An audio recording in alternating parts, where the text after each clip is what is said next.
Nah, tapi masalahnya kenapa ketika Danang juga menjadi salah satu bintangnya dangdut dari Indosiar, kok menolak nyanyi di The Star?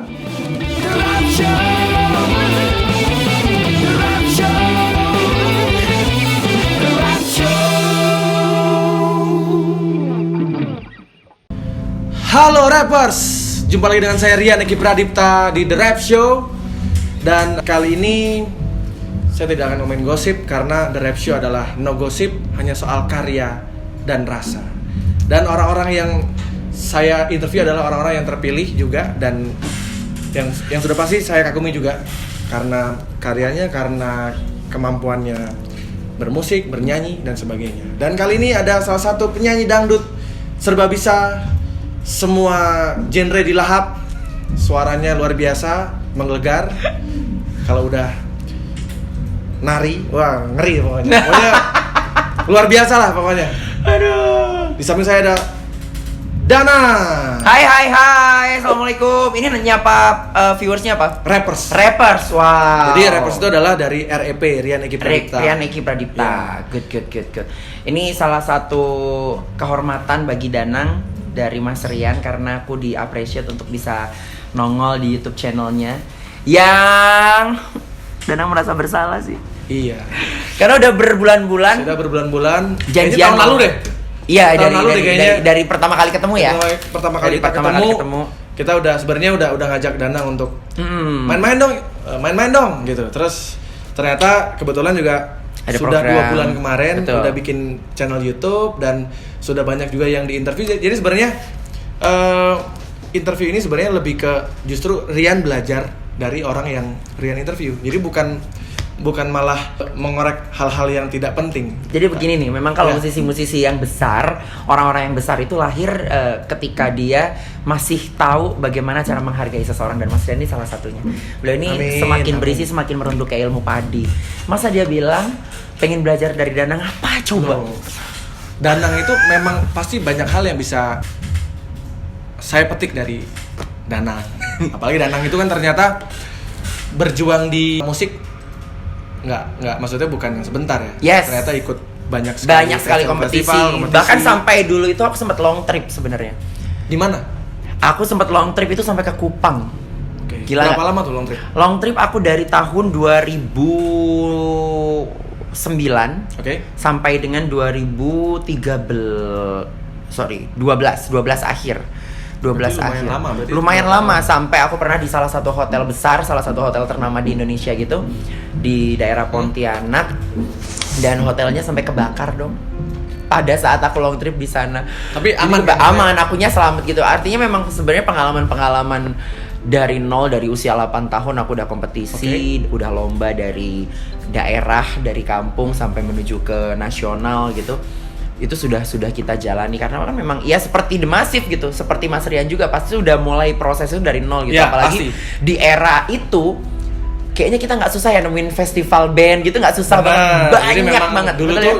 The Massive malah hampir seminggu sekali kita ikut festival. Betul gitu. Karena memang di mana-mana ada festival kan. Dan kalau aku boleh nebak, aku yakin ketika di tahun-tahun itu The Massive ketika mau lomba pasti ngulik lagunya dia influence-nya Dream Theater. Kok tahu sih? Ya karena semuanya pasti progresif gitu. Bener nggak? Kayaknya hampir semua band saat itu yes. Dream Theater ya. Betul. Kayak ke situ gitu loh. Oh ternyata Dana juga tahu Dream Theater. Mantap. Tapi karena aku dulu suaranya nggak tinggi ya, jadi memang biasanya kayak misalnya bawain lagu wajib, misalnya contohnya lagu Padi atau lagunya Kus Plus misalnya. Tapi tetap ada aransemen Dream Theater yang dimasukkan di situ gitu, betul. Kan? Aduh, itu benar. Terus abis itu masuk dari Dream Theater masuk ke naik lagi ke funk kalau nggak salah. Ya biasanya larinya ke situ. Ada Cassiope. Gitu. Jadi aku udah mengalami itu juga gitu loh Mas Rian. Yang mungkin para pecinta dangdut taunya Danang itu jagonya jago joget, jagonya jago cengko gitu mungkin ya. Tapi sebenarnya kita berproses dari itu gitu loh. Berarti Danang itu memang lahir dari festival ke festival ya? Festival ke festival dari Solo. Festival, ingat gak festival pertama yang Danang ikutin itu umur berapa?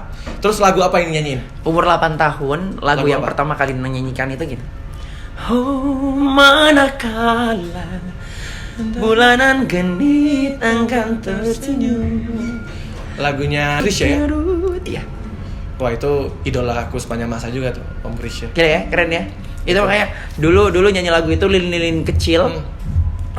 Dan kau lilin-lilin kecil. Umur 8 tahun udah nyanyinya? Udah nyanyi lagu itu, nyanyi lilin kecil. Habis itu terus momennya adalah saat itu masuk ke momennya Siti Nurhaliza baru rilis lagu-lagu andainya engkau. Jadi ketika aku masih kecil itu kan kita masih belum akil balik ya. Jadi suara cowok itu masih menyerupai suara masih wanita. ya? Timbrenya masih apa namanya? Range-nya masih lebar ya. gitu. Jadi kita masih ambitusnya masih ambitus wanita, terus slow-nya juga masih aman banget. Jadi lagu-lagu Siti Nurhaliza itu dilalap tanpa mengubah nada gitu loh. Jadi waktu itu lilin kecil terus masuk ke Siti Nurhaliza, terus sampai momennya titik lagu Januarinya Glenn Fredly, boom. Nah, waktu itu langsung juara atau enggak? Juara. Juara berapa? First aku lomba itu juara Harapan 1 kalau nggak salah. Harapan 1. Dan itu waktu itu jadi di era aku waktu itu di tahun berapa ya itu ya? 8 tahun, mungkin 99 ya. 99 itu lomba pada umumnya itu nggak diklasifikasikan usia. Jadi tingkat umum. Oke, jadi semua usia dijadiin satu ya? gitu loh. Jadi waktu itu grand finalisnya itu ada 10 orang dan aku waktu itu paling kecil. Itu yang semuanya pada kayak ngentengin gitu. Tapi ternyata alhamdulillah aku lomba pertama kali itu dapat jadi juara Harapan 1. Nah, yang jadi pertanyaan adalah waktu itu Danang sudah les vokal atau memang otodidak? Enggak, jadi memang aku tuh udah mungkin ini gift dari Allah gitu yang ini diberikan dari keturunan ibu sebenarnya. Ibuku memang musisi, terus sudah ada gen penyanyi, ada gen penyanyi ya. Betul. Ada gen di situ dan nenekku juga penyanyi keroncong gitu kan. Jadi kayak memang udah ada keturunan di situ dan ya alhamdulillah bisa dikembangkan sampai sekarang karena cita-cita ibu tidak tercapai. Jadi aku yang mewujudkan cita-citanya. Oke, berarti pertama kali ikut festival bawain lagu Lilin kecil terus akhirnya ke Siti Nurhaliza sampai ke Glenn Fredly. Terus dapat uang dibayar pertama nyanyi itu kapan? Dibayar pertama kali itu aku 15.000. 15.000 Itu dapat apa zaman itu? Dan waktu itu aku kayak yang uang 15.000 itu aku nggak pikir panjang aku buat apa aku langsung kasih ke ibu dan bilang ke ibu, Bu buat beli beras gitu. Dan waktu itu saat itu juga ibu langsung kayak sujud gitu, nangis gitu kayak yang oh my god gitu. Nggak kebayang kalau ternyata ibuku dapat uang dari anaknya yang masih berusia ini udah ngomongin 9 tahun gitu. Waktu itu 1 tahun setelah aku mulai debut itu lomba. Terus ibu nggak usah gitu, dipakai beli mainan aja gitu. Tapi kayak yang aku nggak suka ngobrolin ini lah. Gila ya, apa ternyata jadi kayak yang ya. Jadi memang aku itu beruntung. Aku bilang aku beruntung gitu. Aku tidak dilahirkan di keluarga kaya gitu. Karena mungkin ketika aku dilahirkan di keluarga sultan, di keluarga kaya, mungkin aku tidak akan punya effort dan aku nggak struggle seperti sekarang gitu. Yang pada akhirnya semua itu menjadi pembelajaran buat aku, menjadi motivasi buat aku untuk menjadi orang yang oke gitu. Ketika madrasah pertama aku yaitu keluarga aku membimbing aku menjadi orang yang kuat, ya aku harus menjadi orang yang tough saat ini kayak gitu. Jadi saat itu uang pertama hasil dari nyanyi itu dikasih ke mama, ke ibu. Berarti saat itu orang tua sangat mendukung.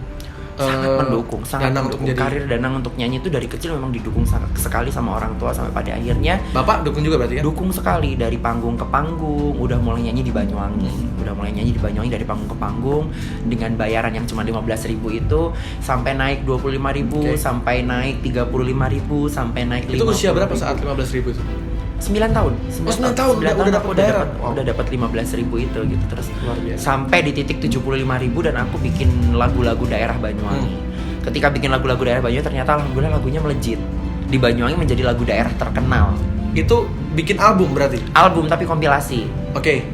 Itu lagunya lagu sendiri atau enggak, lagu orang.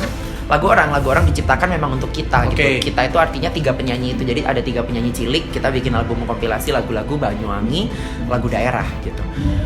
Dan di era itu kita seminggu itu kalau nggak salah per minggu itu kita repro 3 kali.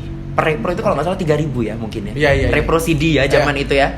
Jadi Repro, di copy lagi kan? Di copy lagi itu diperbanyak. mungkin sekali repro itu kalau nggak salah waktu itu sekali repro itu package-nya adalah 3.000 keping dan seminggu itu bisa 3 kali repro gitu. Jadi seminggu itu Berarti 9.900 laku sekali sampai Danang waktu itu bisa beli mobil. Oh iya, dari penjualan Mobil CD? remote control. Gue udah gila. Gue udah dari CD. Tapi produsernya punya mobil gara-gara itu. Oh. Waktu itu kalau nggak salah beliau punya apa ya, Verosa kalau nggak salah zaman itu. Tapi Dana nggak merasakan hasilnya berarti kan? Ngerasain nggak?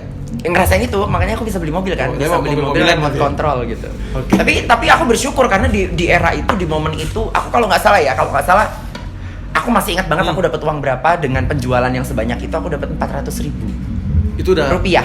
Itu seneng, Tapi bagi seneng seorang nggak? anak pencapaian saat itu seneng banget dong gitu loh, ya kan? Iya. Seneng banget dapat 400.000 rupiah dan aku dikenal gitu. Dan gara-gara itu aku dapat budget nyanyi itu kalau nggak salah masuk 250.000. Karena itu. Karena laku. Terus karena dikenal. Ya udah mulai dikenal di Banyuwangi itu kan. Betul. Wah, 250.000 dan dilanjutkan dengan single-single album-album berikutnya yang per lagu tuh dihargain pada akhirnya setiap recording itu 150.000 kalau nggak salah per lagu. Apa 250.000 ya, aku lupa. jadi nyanyiin lagu itu dapat Enggak, maksudnya nyanyi lagu orang lain. Oke. Pada akhirnya aku kan bikin album-album selanjutnya kan, bikin album kompilasi. kompilasi selanjutnya. Terus Karena akhirnya Dana nyanyiin. Nah, setiap nyanyiin lagu itu jadi sistemnya di Banyuwangi itu beli putus. 150.000. Iya. Berarti yang untung produsernya dong. Kan aku waktu itu belum tahu. Oh, belum ada sistem royalti ya. Dan iya belum ada royalti yang dihitung seperti sekarang kan. Itu padahal udah tahun berapa sih sebenarnya? termonetize gitu. Itu masih pakai cara jadul loh itu. Berarti Iya, produsernya- makanya jadul banget karena memang udah nggak ada sistem itu sebenarnya. Ini karena memang sampai saat ini setahu aku ya, penyanyi-penyanyi Banyuwangi itu beberapa juga masih menggunakan cara itu gitu. Artinya beli putus. Nah, jadi memang sebenarnya ini Nggak cuma penyanyi Banyuwangi sih, penyanyi Jawa Timur mungkin ini ya. sebenarnya info juga Edukasi buat ya, teman-teman. Sebenarnya sekarang sudah tidak ada lagi yang namanya sistem putus kalau untuk apalagi untuk rekaman ya, karena ada hak si performer. Jadi si penyanyi itu juga punya royalti juga gitu. Jadi tidak hanya pencipta lagu. Dan itu long last ya. Itu sampai kapan? Sampai kapanpun Jadi ya. ketika misalnya Danang terdaftar misalnya di salah satu LMK, lembaga Betul. manajemen kolektif itu, Yes. Danang akan tetap terus Akan dapat tetap. royalti sebagai Betul. penyanyi. Makanya sebenarnya ya udah itu kan jadi pelajaran. Oh iya, juga. itu jadi pelajaran Ya. dan aku tidak pernah protes atas itu gitu. Aku bahkan bersyukur bahwa itu semua menjadi pelajaran bagi aku yang pada akhirnya aku tahu bagaimana regulasi yang sesungguhnya gitu. Dan betul kata Mas Rian, mungkin teman-teman dari daerah gitu ya, nggak cuma di Banyuwangi, di daerah manapun yang masih menggunakan sistem penyanyi beli putus, aku rasa mereka juga harus banyak banget harus mulai membaca literatur baru, betul, harus mulai regulasinya belajar seperti lagi, apa ya. gitu. Dan aku bersyukur gitu ketemu Mas Rian, ketemu orang-orang yang sudah tahu bagaimana hak-hak artis, hak-hak Ya, penyanyi dan betul. pencipta lagu yang harus kita dapatkan. Oke, Danang. Itu waktu itu sempat nyanyi di kompilasi lagu Banyuwangi. Terus sampai akhirnya ikut pencarian bakat. Nah, itu tahun berapa? Pertama Starting aku pertama kali ikut pencarian bakat 2006. 2006 itu 2006 dan apa? usia aku masih 15 tahun. Karena ajang pencarian bakat itu harus 16 tahun, jadi aku nyuri usia. Ketahuan nggak? Enggak. Ini baru di channel ini aku ngaku. Aduh, ternyata Danang kalau umur. Itu kalau boleh tahu apa Tapi bener. namanya? Itu nyuri usia, aku nyolong umur. Ya Allah, ini jangan ditiru ya. Ini please jangan ditiru. Tapi ini kejadian sudah selesai semuanya. Jadi aku sampai ke Nggak apa kalau kejadian yang sudah terjadi nggak apa-apa dia. nggak apa ya. Jadi aku sampai ke apa sih, nyolong umurnya itu yang benar-benar ya udah di formulir itu aku ditulis 16 tahun gitu.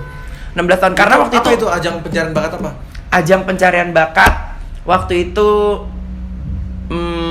ajang pencarian pop Di mana? di Udah, nasional? stasiun TV nasional.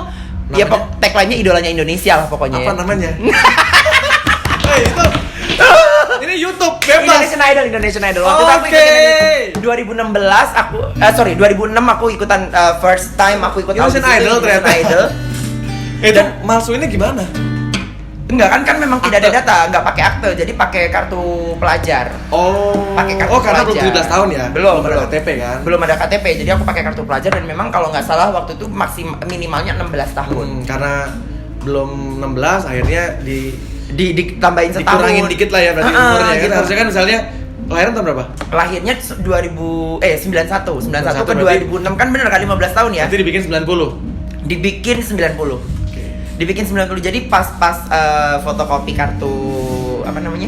Pelajar itu ditambahin 0 gitu belakang. Nah itu saat itu lolos sampai babak berapa ya? Aku lolos 2006 tuh berarti eranya siapa ya? Eranya 2006 itu era siapa ya? 2006 itu pertama kalinya aku nggak lolos. Berarti Cuman era- sampai tapi golden. Sampai dewan juri. itu era siapa ya 2006 itu? Dimas J kalau nggak salah sama Kalau ini sama pemenangnya? Tante Titi. 2006 Ini ya, si Rini bukan ya? Bukan ya? Oh bener, Ihsan Oh, Tarore. Ihsan bener. Idol. Jadi Ini ke bener, 2006 bener itu baik. kalau Mas Rian nanya pemenangnya siapa, itu Ihsan Tarore. Oh thank you, Ihsan Tarore gitu. Oke, Dan aku memang karena- kenal Ihsan itu ya dari nol. Pada akhirnya nih, ini singkat ceritanya adalah ketika Ihsan running untuk ikut Indonesian Idol karena aku tidak lolos, aku ikutan KDI Oke, KDI tahun 2007 dan aku lolos sampai final. sampai ke nasional, tapi aku gugur karena vote. Oke, karena voting. Karena voting SMS gitu, aku gugur. Berarti kurang banyak SMS ya? Kurang berarti ya? banyak SMS waktu Oke. itu. Terus mungkin juga aku secara talent masih cupu ya gitu. Artinya secara Berarti kita saat kita itu- kita harus objektif ketika kita bilang talent search. Ini tidak pure tentang program dan SMS. Correct? Oke. Betul? Sebanyak apapun SMS, when you don't have a big talent, Iya, memang pasti ya dipilih ya yang paling. ya tetap punya. aja yang dipilih juga orang-orang yang punya talent, Ya, talenta yang pasti. bagus gitu loh. Aku pikir bahwa Ya waktu itu Danang masih merasa aku ngerasa bahwa aku kurang secara Memang- knowledge memang gitu. belum. Ya secara potensi masih belum terasah gitu. Mungkin bakat ada gitu. Udah oke bakatnya. Mungkin ya. tapi Mungkin. secara Danang saat itu merasa memang belum siap kalau Belum harus- siap gitu. Harus As a look juga belum siap. Masih cupu orang kampung gitu ya. Masih kumel gitu ya. sekarang Yang udah, nggak udah ngerti. ini ya udah bersih ya sekarang ya. Nggak tahu grooming. Sekarang udah kinclong ya. gitu. Makanya kan. Kalau saya dari dulu ngerti. gini aja buluk terus ya. Jangan curhat dong. Makanya bikin lagunya galau terus dulu. Oh gitu. Gara-gara itu. Ini karena ya tampang pas-pasan. ya Terus kan? ditinggalin gitu. Terus Ditinggalin. bukan ditinggalin, Apa? nggak pernah keterima. Jadi belum pernah merasakan apa cinta yang berbalas saat itu. Udah malah jadi. Jadi 2007 sempat 2007 aku masuk KDI. KDI. Itu KDI 4. Oke. Dan aku tidak masuk karena aku kalah voting. Terus aku pulang lagi ke Banyuwangi dan aku ikut lagi ajang pencarian bakat yang lainnya. Apa itu? Indonesian Idol lagi. Idol 2008 berarti.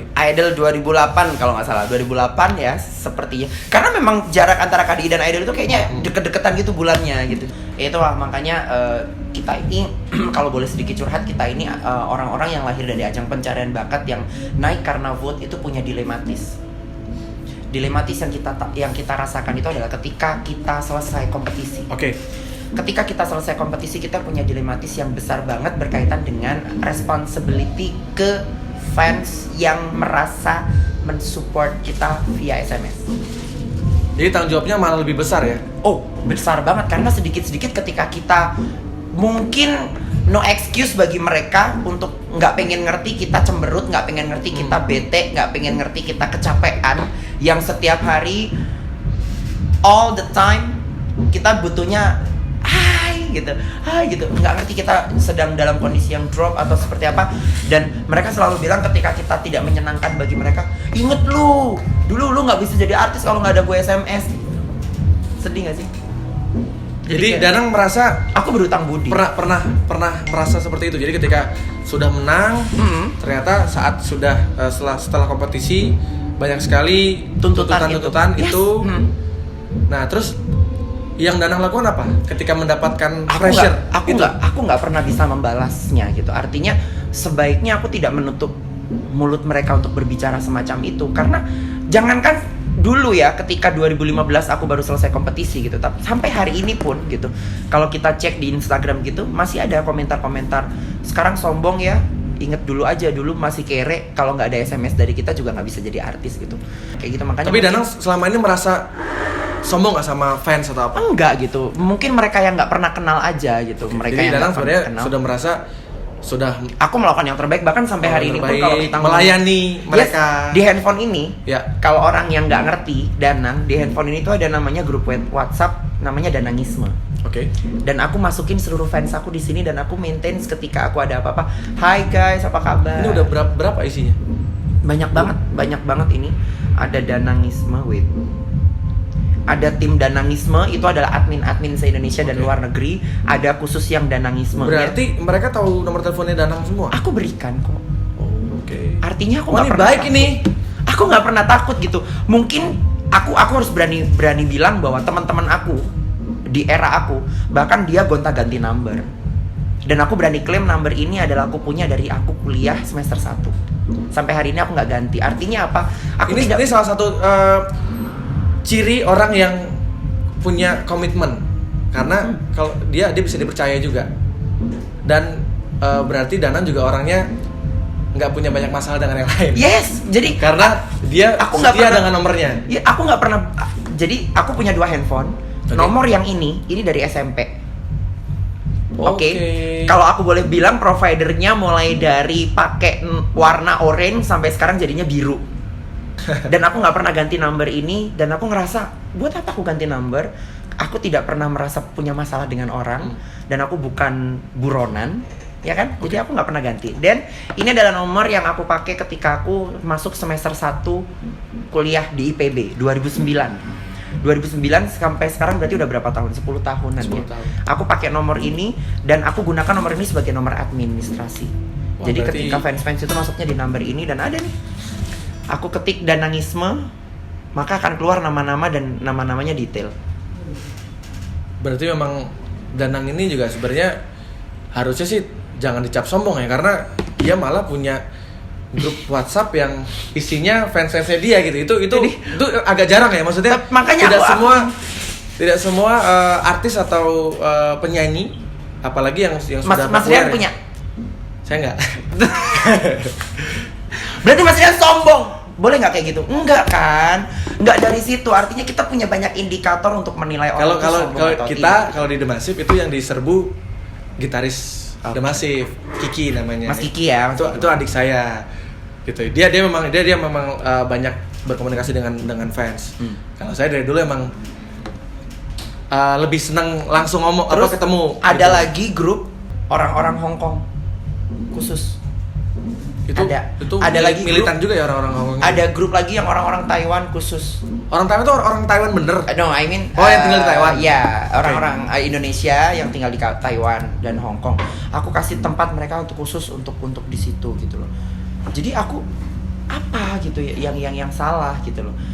Dan aku setiap aku butuh bantuan ketika cari materi apa gitu. Guys, cariin aku dong, pernah nggak aku bikin video yang kayak gini. Ketika aku lupa keywordnya, aku minta tolong mereka dan mereka pasti dapat. Karena apa? Fans itu kan pasti militan ya, mereka tahu, pasti lebih gitu. tahu dari kita kok. Betul gitu. Jadi kayak pasti bahkan mereka lebih tahu kita nyanyi apa saat itu yes, gitu. Mereka ingat. Dan mereka itu hafal gitu. Minggu pasti. kedua ajang kompetisi A, B, C, Danang nyanyi ini. Minggu ketiga episode ke ini. Gila dia. Berarti Danangisme seluruh dunia jangan pernah menganggap Danang itu sombong. Kalau Danangisme sih enggak ya kebetulan gitu. Malah yang orang-orang yang memang tidak kenal. Oh, justru Danangisme malah tahu banget Danang ya? Tahu, dan aku itu dari pertama kali muncul nama Danangisme, aku tuh nge-treat mereka untuk tidak boleh ngebully siapapun. Ketika aku tahu mereka ngebully orang, bahkan aku akan blok dia dari akun sosmedku. Jadi aku langsung ultimatum mereka. Aku pernah ngajakin dulu itu kan aku sama Evi Masamba itu fansnya saring gontok-gontokan ya. Evi Gasing sama Danangisme itu gontok-gontokan banget.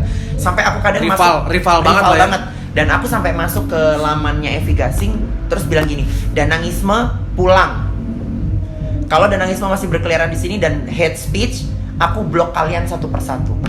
dan aku blok yang masih hate speech gitu. Dan kadang masih ada gitu fans orang yang mengaku mengatasnamakan danangisme terus mereka hate speech.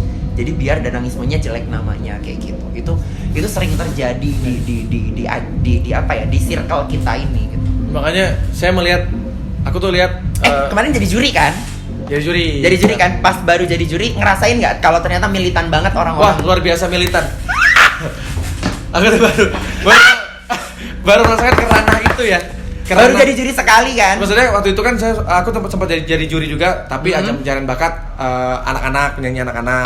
Maksudnya terus? Oh iya, betul. Ya, akademia junior akademia waktu itu. Jadi masih oke lah gitu, tapi nggak sekenceng ini ya. Terus kemarin tuh jujur ya, sebelum jadi juri di acara The Star kemarin, itu ada beberapa pemirsanya The Star itu ya ada sedikit nada apa ya, kayak ngingetin lah, awas nih gitu-gitu. Jadi kayak kalau bikin penilaian tuh harus yang bener bla bla bla, gitu-gitulah. Tapi aku cuma selewat aja bacanya sih, nggak. Oh, jadi karena ditakut-takutin sama netizen itu jadi kasih 100? Enggak juga. Oh, enggak juga. Tapi apa memang karena kemarin Taste of Julid kembali muncul. Karena kemarin memang secara penampilan memang dari aransemen itu memang cukup menghibur gitu, menghibur. Jadi itu jadi salah satu alasan sih gitu. Dan apalagi kan juga Rian cuma sekali juga kan jadi juri di situ gitu. Nah, ini kenapa jadi Rian yang ditanya? Ini harusnya Danang. Nah, Danang kan berarti waktu di DA2 ya? DA2, aku DA2. Juara berarti ya? Aku runner up. Yang pertama itu Evi Masamba. Jadi memang itu momen yang cukup peak menurut aku ya, momen itu yang ketat banget ya persaingannya. Peaknya DA itu waktu itu di DA2 aku berani klaim seperti itu karena kan kalau kita ngomong based on data ya, kita bicara datanya adalah secara rating, share, ya. Terus bagaimana animo masyarakat ketika itu, terus bagaimana media sosial memperlakukan kita, dan bagaimana media-media seperti media cetak, online apa ya, memblow up kita gitu, memberitakan kita itu bener-bener masif ya. Sampai ketika aku bilang ini ajang dangdut gitu, cukup shock ketika ajang dangdut masuk di headline-nya Kompas. Oke. Kalau kita ngomongin Kompas itu kan kita tahu lah ya, Kompas itu kelas beritanya di titik mana. Terus kalau kita ngomongin Kompas itu kan mereka punya apa ya? Punya segmen tersendiri lah. Kalau kita bilang dia punya pembaca yang berbeda gitu. Tapi berarti di zamannya Danang merasa dangdut jadi makin naik kelasnya. Oh iya. Kalau aku bilang gitu, karena kan nama dangdut ini kalau kita boleh bilang sempat menjadi genre musik yang underestimate gitu. Karena oknum. Padahal kalau yang aku sendiri sangat suka sama dangdut. Yes, karena oknum itu kan membuat aku tuh kolektor lagu-lagu dangdut loh, dari Elvis Sukaisi sama lagu dangdut yang paling disukain apa? Ya Rhoma Irama sih, karena kan apa lagu? Aku lengkap lagu-lagu Rhoma Irama. Ini piano, mari main piano. Nah itu makanya kalau kita ngomongin dangdut itu kan sempat terdegras namanya ya, menjadi bagian yang sangat di underestimate oleh beberapa kalangan. Yang kesannya dangdut itu ciper kesannya ya, itu karena oknum-oknum dangdut yang tidak bertanggung jawab untuk membuat dangdut itu menjadi sangat murah gitu. Kalau aku sih maaf, dangdut tuh keren banget karena liriknya pada akhirnya keren banget loh, dan tema-temanya visi misi kita membuat program, beliau itu membuat program Dangdut Academy ini adalah untuk menaikkan kelas dangdut lagi, dan alhamdulillah gitu Indosiar sangat sukses untuk membuat dangdut menjadi punya kelas gitu. Nah, tapi masalahnya kenapa ketika Danang juga menjadi salah satu bintangnya dangdut dari Indosiar, kok menolak nyanyi di The Star? Aku sih nggak nolak ya. Aku waktu itu lebih bilang kalau aku jadi kontestan sih enggak gitu aku bilangnya. Tapi kalau aku ditempatkan di tempat yang lainnya gitu, mungkin kalau misalkan guest star aku mau gitu. Kenapa? Danang kenapa nggak mau? Aku sih udah di titik jenuh ya mas. Ketika aku ketika kita bicara kontes lagi. Ya kalau kita bicara kontes kayaknya itu kita udah di titik jenuh. Sorry itu saya. Aku misalkan aku nanya sama Mas Rian. Dulu Mas Rian juga ikut bisa jadi band besar karena ajang Live Wanted, Email Live Wanted, dan aku 2007. Juga salah satu pesertanya. Oh gitu. Jurinya Mas Piu bukan? Kalau aku 2009 berarti. 2008 mungkin. Aku 2007. 2007. Berarti pertama. after Mas Rian, aku ikutan. Dan dulu ketika Gila ya, Danang ini apa aja diikutin? Jangan-jangan pertama kali aku ngikutin The Massive. jangan-jangan lomba masak ikut juga? Enggak. Oh, enggak. Ketika pertama kali aku ngelihat The Massive adalah album kompilasi, betul? Betul. Ya kan? Cuma nyanyi satu lagu. Ya, tapi saya hidup tanpamu. Tahu, men. Aku tahu loh, gitu loh. Artinya aku nggak perlu ngulik di Google pun karena itu part of history-nya aku. Jadi aku tahu gitu. Dan ketika aku tanya kembali ke Mas Rian mau nggak ikutan Image Live Wanted tingkat artis yang udah menang-menang Image Live Wanted diadu lagi, mau? The Massive. Yes or not? Take it or leave it. Kalau tingkatnya No, take it or leave it. Nggak pakai tingkat-tingkatan. Take it or leave it. mungkin mikir-mikir sih. Tuh, kan? Aku juga mikir-mikir gitu. Mungkin. Tapi kalau misalnya tingkat dunia misalnya antara Indonesia Nah, sama itu dia. Amerika, Mungkin sama- akan menarik ya. Mungkin akan menarik. sama UK. Mungkin akan menarik kalau ini jangan ke UK deh. Kita ngomong Asia Pasifik aja deh kalau nggak. Bener nggak sih? Oke. Ini akan menarik gitu dan aku mungkin akan in charge gitu. Karena menurut aku ini upgrading. Waktu Asia ikut berarti? Aku Asia ikut dan aku juara 1 kan. Asia pertama. Dan itu Oh berarti alasannya adalah Danang merasa kalau ikut The Star berarti sama aja downgrade. aku nggak bilang downgrade, tapi memang aku udah titik jenuh untuk mengikuti ajang kompetisi sih. Jadi memang Kompetisi secara seperti ini ya gitu. Artinya kita nggak pernah tahu kan kondisi kesehatan kita gitu. Kita tidak pernah tahu kondisi kesehatan kita. Terus kita tidak pernah tahu lagi, apalagi kalau kita ngomongin pita suara ini kan manual, tidak seperti gitar yang gonjreng C ya C gitu loh. Kalau vokal kita ini pita suara itu ketika you kasih gue C, gue masih harus nanya lagi, gue ngambil di mana nih? Ngambil di do-nya, ngambil di mi-nya, apa solnya gitu loh. Ya nggak sih? Ya. Masih harus dipikirkan lagi bunyinya di mana. Dan ketika kita sudah berpikir bunyinya pun kadang otak sama ini tidak sinkron bunyinya. Why? Karena kondisi kesehatan, ya kan? Nah, aku tidak ingin aja yang ketika aku drop kesehatan Harus aku ada tidak pressure bagus, lagi, harus ada seperti pressure yang lagi. Karena memang kemarin-kemarin. aku udah bilang ya di YouTube channel aku kemarin gitu. Oke. Aku bilang bahwa ini tuh bukan masalah jiper, bukan masalah takut lomba, bukan masalah enggak gitu. Gue ikutan kompetisi seperti yang aku bilang. Jadi Danang kalau ikutan yakin menang lagi? Oh enggak, belum tentu juga. Makanya kan aku bilang kondisi kesehatan kita itu tidak stabil gitu. Artinya ketika kita harus dinilai, ya akan based on fit atau enggaknya badan kita gitu. Kalau misalkan badan kita nggak fit, nyanyi kita nggak bagus, gimana juri bisa kasih nilai bagus? Jadi memang pure ini kenapa nggak Danang tidak ikutan karena memang Danang memang mempertahankan prinsipnya Danang ya. Yes, gitu, karena menurut aku ya udah gitu. Ya. Momen kompetisinya udah selesai dan sekarang kita ini dituntut untuk berkarya. Kompetisi yang sesungguhnya itu adalah ketika kita punya karya dan diadulah karyanya itu di penganugerahan, ajang anugerah. Ketika Jadi, aku ternyata tidak mendapatkan, ketika masyarakat juga mengapresiasi. Terus kan sudah ada kan, ya sudah ada lembaga-lembaganya atau asosiasinya yang udah tahu gitu mana lagu ini, mana karya yang bagus, terus abis itu sama mereka dikasih reward gitu kan ya, gitu.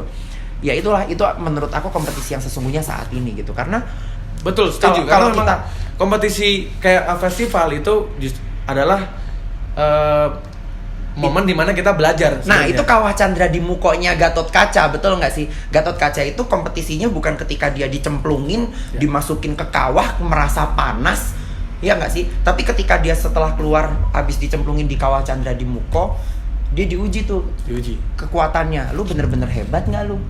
Masuk Kawah Chandra di Muko bener-bener otot kawat tulang besi, ya nggak sih? Ya. Bener-bener nggak? Nah sekarang lah kita diuji. Nah sekarang ini aku juga heran gitu ketika aku menyadur kata-kata dewan juri, komentator di momen aku. Kompetisi ini bukanlah yang perjuangan yang sesungguhnya, they say, ya kan? Ketika kamu keluar dari kompetisi ini, maka welcome to the jungle. Kompetisi yang sesungguhnya adalah ketika kamu keluar dari kompetisi ini dan menyandang gelar juara. Mereka bilang seperti itu dan kita melakukannya. Terus habis kita melakukannya kita disuruh ikut kompetisi lagi. Terus menurut Raps, statement yang itu tadi patah nggak sih? Iya sih, jadi balik lagi malah ya, maksudnya jatuhnya malah nggak berkembang ya. Kalau misalnya ya itu maksudnya gitu. aku juga lagi mikir nih, lagi coba Tidak ingin memposisikan jadi Danang nih. Kita nggak menjudge ya, kita tidak menjustifikasi apapun gitu, tapi kita berusaha berpikir dengan rasional dan logika berpikir yang lurus, yang benar gitu loh. Ketika kita sudah di peak nih gitu, kita udah juara Asia gitu. Oke, mungkin ketika kita bicara Asia, ketika kita bicara upgrading seperti Mas Rian bilang, kita harus ikutan ajang kelas dunia. Mungkin American Got Talent atau Asia Got Talent, kan ada tuh Asia Got Talent. Menurut aku itu lebih naik lagi kelasnya gitu, dan itu menarik gitu ketika kita diuji untuk mengikuti ajang semacam itu gitu. Dan itu menurut aku challenge gitu.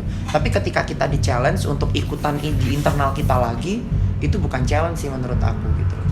Rian jadi sedikit ngerti kenapa alasan Danang tidak ikutan The Star. Karena kan kayaknya rame itu di komentar. Memang rame gitu, dan aku memang ya sudahlah ya gitu. Setiap orang kan punya pilihan. Yang penting aku masih sayang sama mereka dan aku mendoakan mereka bahwa sukses gitu. Dan aku setiap mereka habis show gitu, aku kadang komen di beberapa sahabat-sahabatku yang ikutan gitu. Aku komen sukses gitu. Bahkan aku kalau misalkan aku disuruh memilih, aku juga punya jagoan di situ gitu. Yang Tapi jujur kemarin waktu aku jadi juri itu tidak ada benar-benar brief apapun dari orang TV-nya. Jadi memang pure, memang aku secara naluri ingin menilai 100 saat itu. Tapi justru sebenarnya jangan sampai ketika aku nilai 100 itu malah jadi satu hal yang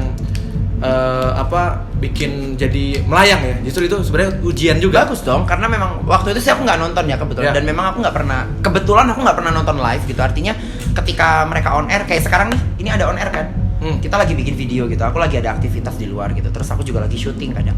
Jadi kadang aku reviewnya based on trending atau enggak dari komen-komen yang lagi rame aja. Ini lagi banyak komen apa? Tapi memang kalau jujur kemarin di antara tiga yang kemarin ikut, yang Vildan, terus Raffi, sama satu lagi siapa? Cewek, ada cewek ya, satu. Ya itu udah di atas kertas lah ya. Memang Vildan bagus banget ya, sih. Itu gitu. Di atas kertas sih menurut Cuma kan aku nggak lihat yang lain-lain karena memang waktu itu Rian hanya menjadi juri saat itu aja. Di malam itu ya. Di malam itu. Tapi memang itu di atas kertas oke. Dan memang saat itu suasananya memang mungkin konsepnya juga mendukung.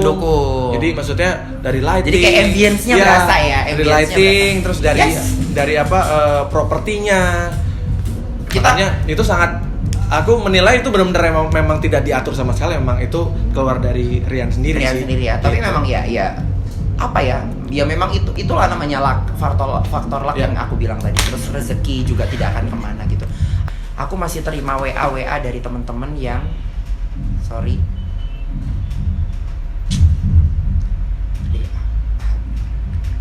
aku masih punya WA dari teman-teman yang salah satu peserta nih misalkan, Mas gimana penampilanku tadi malam, Mas kasih referensi lagu dong buat nextnya.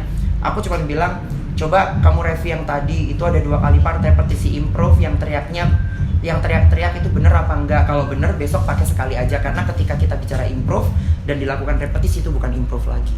Jadi Danang juga masih sering ngasih masukan juga. Ini. Terus ada salah satu peserta yang aku bilang review penampilan, dia bilang review penampilannya kayak apa Mas semalam. Aku cuma bilang coba dikurangin rokoknya. Iya, aku megap-megap. Artinya apa? Mungkin di studio itu ketika kita pakai ear, terus apalagi kita dengerin studio yang studio itu kan bagus banget ya, terus audionya keren banget, jadi kayak kita itu terbias. Tapi kalau kita ngomongin TV itu cukup tidak bisa kecolong gitu. Kalau kita pas lihat di TV atau kita review ulang di YouTube gitu, itu bener-bener one by one miss-nya itu berasa gitu loh. Dan ketika kita walaupun tidak pitching atau enggak miss, tapi kita ngerasa gitu di mana dia bener-bener megap-megap, di mana nafas itu ngos-ngosan. Karena kan rasa reverb-nya itu tidak seperti ketika Mas Rian sebagai juri di studio kan gitu. Itu bener-bener reverb yang becek, enak banget, yang memanjakan kuping banget. Tapi ketika di TV itu berasa yang di sini salah nih, ini ada salah nih, itu berasa banget. Jadi aku masih konsisten untuk support teman-teman aku yang lagi berlomba gitu. Artinya gitu lah. Danang, kalau misalnya Danang tetap ikut maksudnya support The Star misalnya. Ini kan sekarang lagi ada The Star. Berarti kan tuh sistemnya kayak liga ya, liga penyanyi ya. Maksudnya ada round kan ada 30. Oh iya, Jadi, oke. Nah, kalau emang diajak berpartisipasi, misalnya nih disuruh jadi juri mau nggak? Kalau jadi juri nggak mungkin kayaknya. Misalnya. Aku misalnya, aku lebih kepengen jadi teman sharing. Bukannya kalau jadi juri malah pride-nya naik ya, gitu ya. Aku sih nggak berpikir pride karena menurut aku ketika kita jadi juri bebannya cukup besar gitu. Tapi kalau aku lebih seneng menjadi teman sharing yang ketika aku di-in-charge-kan dalam program itu, aku kayak menjadi teman curhat untuk berpikir konsep, terus berarti berpikir konsultan ya? Iya, kayak Lebih gitu. konsultan. Lebih ngomongin konsultan terus ketika kita bicara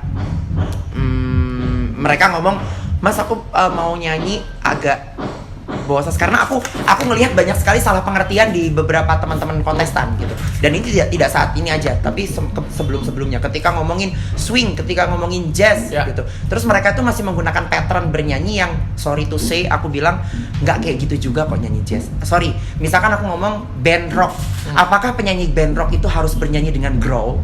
Makanya di sana kan ada coach kan, coba ngobrol sama coachnya gitu, Pat yang benar itu seperti apa. Terus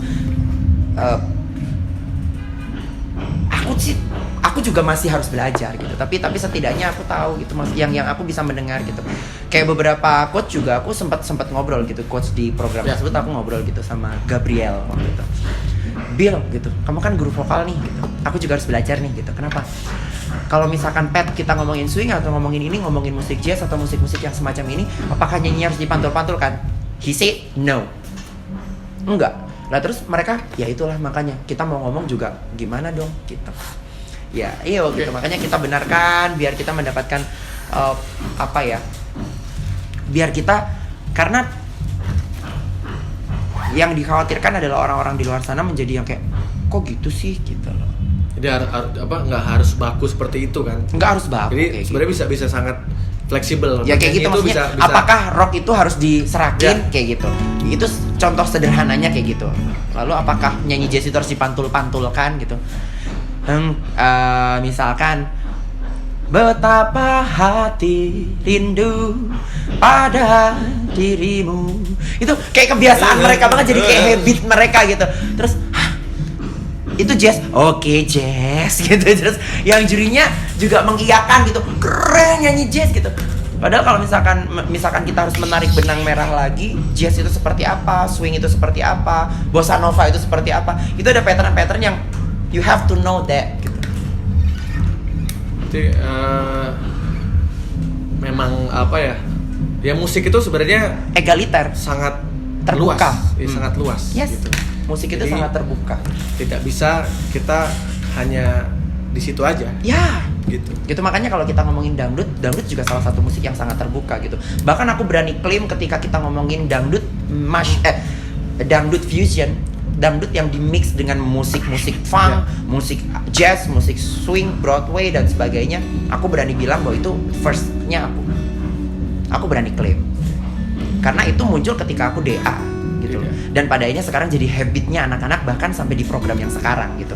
Yang kayak misalkan dangdut itu tidak dikemas menjadi apa-apa, mix dengan satu nyanyi dangdut di mix dengan 3 genre, itu tidak menjadi sesuatu yang wow gitu loh. Tapi kan yang kayak aku berani, makanya kenapa aku berani bilang gitu, karena aku first time yang mendeclare bahwa dangdut itu terbuka, dangdut itu bisa digunakan dengan musik apapun. Aku berani bilang itu aku. Bisa dikasih unsur apapun. Yes, itu ketika momen aku waktu itu gitu. Dan lagu pertama yang aku bikin waktu itu aku featuring sama Judika.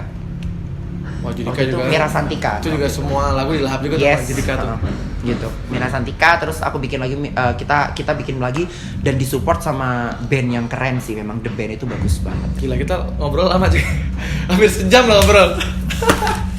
Oke. Jadi berapa part ini? Sebenarnya kalau kita ngobrol di rap show itu paling lama 30 menit ya. Tapi ini panjang. Jadi nggak apa-apa. Menarik ya? Menarik. Sebenarnya ada yang lupa. Apa? Ada yang lupa. Apa yang membuat Danang pengen jadi penyanyi? Oh, Dan setelah denger lagu apa? kalau dibilang kayak gitu mah cemen banget sih gitu. Apa? Tapi kalau misalkan dibilang kayak gitu, aku kenapa Danang pengen nyanyi pertama kali karena almarhum Om Krisya. Karena suka lagu. Karena suka lagu-lagunya Om Krisya gitu. Aku bahagia hidup sejahtera di Katulistiwa itu. Terus sampai ke lilin kecil karena aku memang suka Terus lagunya. kenapa akhirnya ke dangdut? Suka siapa? Oh, penyanyi dangdut. Kalau ngomongin penyanyi dangdut itu pertama kali aku suka jatuh cinta sama dangdut itu karena Eri Susan. Eri Susan. Yes. Oke. Eri Susan karena menurut aku beliau penyanyi wanita dangdut kontemporer yang memang betul-betul menguasai beberapa genre. Dan itu nggak kaleng-kaleng gitu loh, bukan abal-abal gitu. Memang skillnya. Beliau memang punya skill mumpuni, dan keren, mumpuni gitu. Dan kalau aku bilang memang dari dulu aku nggak akan pernah bilang aku ngefans sama si A, si B, si C. Aku selalu bilang influence-ku adalah Eri Susan gitu. Oke. Kayak gitu. Oke, terjawab. Influence dari Danang, ternyata dia suka sama Krisya dan juga Eri Susan. suka sama Eri Susan. Yes, terus aku suka siapa lagi ya? Kalau musisi barat aku suka John Legend. John Legend, oke. John Legend. Terus aku suka Kalau penyanyi sekarang yang milenial siapa? yang milenial ya. Yang milenial sih aku suka Yura. Kalau yang Unik dari aja. luar? Colors-nya unik. Kalau ada Shawn Mendes. Shawn Mendes. Nah, Shawn Mendes oke. Ya cuma didengar-dengar oke ya gitu. Terus Mau datang ke Indonesia kan Shawn Mendes? yes, insya Allah nonton. Terus Bublé suka. Michael Bublé, oke. Gitu terus gitulah. Ya ada satu lagu sih yang aku paling suka. Yang lagu ini kebetulan terus akhirnya di remix sama Maroon 5. Yang Cuma mana? dikasih D la minor. D. D. Some people want it all, but I don't want nothing at all. If it ain't you, baby, if only got you, baby. Some people want a submarine, some just want everything, but everything means nothing if I ain't got you.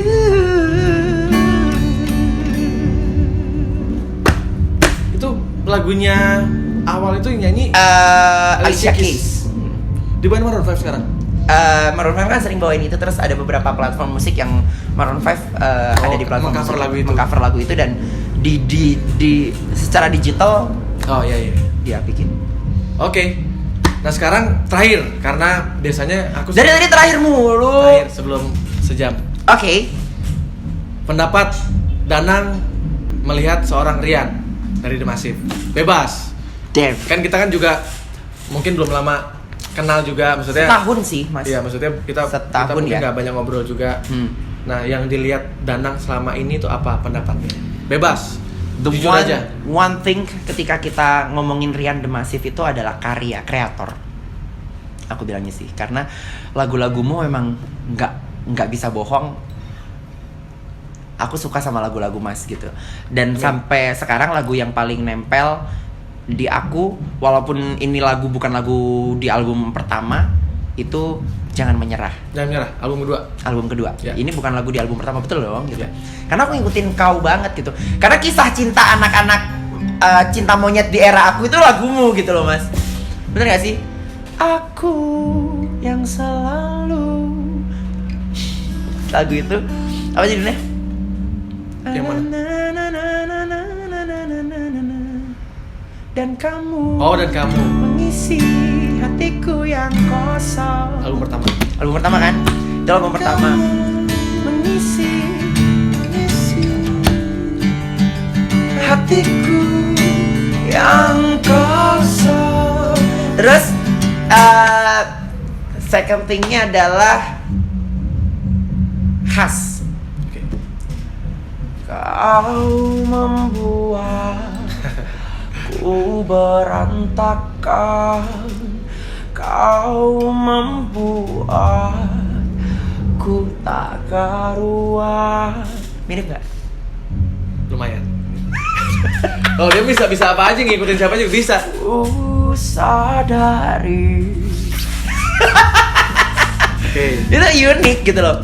Kau nyanyi dengan style kau yang seperti itu, dengan soft voice ya aku bilang ya, soft voice kau yang Dengan rambut yang masih gitu-gitu. dengan ya. rambut yang masih itu Dari awal sampai sekarang begini. wah Rian The Massive gitu. Jadi plesetannya sih Rian The Nasib ya. banyak. Apalagi? Masjid lah apa. Paling gampang di bahasa Itu terus apalagi ya? Setia sih mungkin ya. Amin. Setia karena aku nggak ngomongin cinta aja atau nggak ngomongin keluarga aja, Amin. nggak ngomongin kamu dengan pasanganmu, tapi dengan grupmu gitu loh. Apa ya? Mendedikasikan hidup ini untuk musik, untuk teman-teman. Jadi kalau bisa saya senang, yang lain senang juga. Karena kan kebanyakan beberapa yang aku lihat gitu, mereka besar bersama tapi ketika berada di on the top pada hengkang pada ini gitu. Dan Alhamdulillah The Massive masih lengkap. nggak pernah. Dan aku berharap mudah-mudahan Mas Rian tetap bersama The Massive sampai kapanpun. Amin. Karena Amin. kalau kita bilang, sorry, aku harus berani bilang bahwa band tanpa vokalis lamanya itu seperti kehilangan aura gitu. Jadi The Massive itu frontline-nya adalah Rian gitu. Walaupun nanti ada penyanyi yang lebih ganteng dari saya gantiin Oh ya. iya, tapi tidak akan tergantikan gitu. Kau tak akan terganti. Rian memang banyak, tapi yang gini satu. Tak ada lagi Rian The Massive yang bisa bikin The Massive makin besar. Terima kasih Danang, waktunya kita ngobrol lama sekali. 56 menit. Sudah mau 1 jam. Tapi mudah-mudahan apa yang menjadi obrolan kita bisa menjadi manfaat juga Oh untuk iya, banyak orang. ini edukasi ya, Iya, edukasi. Mudah-mudahan juga banyak hal yang bisa dipetik juga dari obrolan Yes, kita. dan mudah-mudahan tidak ada pihak yang tersinggung dengan statement Amin. kita, Karena The Rap Show adalah no gossip. yes, Hanya kita soal karya dan rasa. hanya soal karya, dan kita memang berbicara tentang sebuah taste, genre, terus proses bermusik. betul, terus bagaimana musik yang sesungguhnya, terus bagaimana musik yang based on fact, yang memang ini yang benarnya seperti apa. Oke. Siap, terima kasih Danang. Yes, tidak Jangan ada lupa, niat ya, nggak ada niat buat menyindir, tidak menyinggung. ada sama sekali. Jangan lupa untuk subscribe juga channel YouTube-nya Danang apa? Yes, Danang Official baru Danang bikin. Official. Dan Danang juga tolong diajak Ya, seluruh teman-teman. Danangisme dan seluruh viewersnya Danangisme dimanapun berada, jangan lupa subscribe di Rian Eki Pradipta. Itu cuma channel satu-satunya kan? Satu-satunya. Satu-satunya channelnya Mas Rian, dan itu real Mas Rian yang bikin. Ya. Yes. Sampai ketemu lagi, Danang. Bye, Thank see you. Dadah.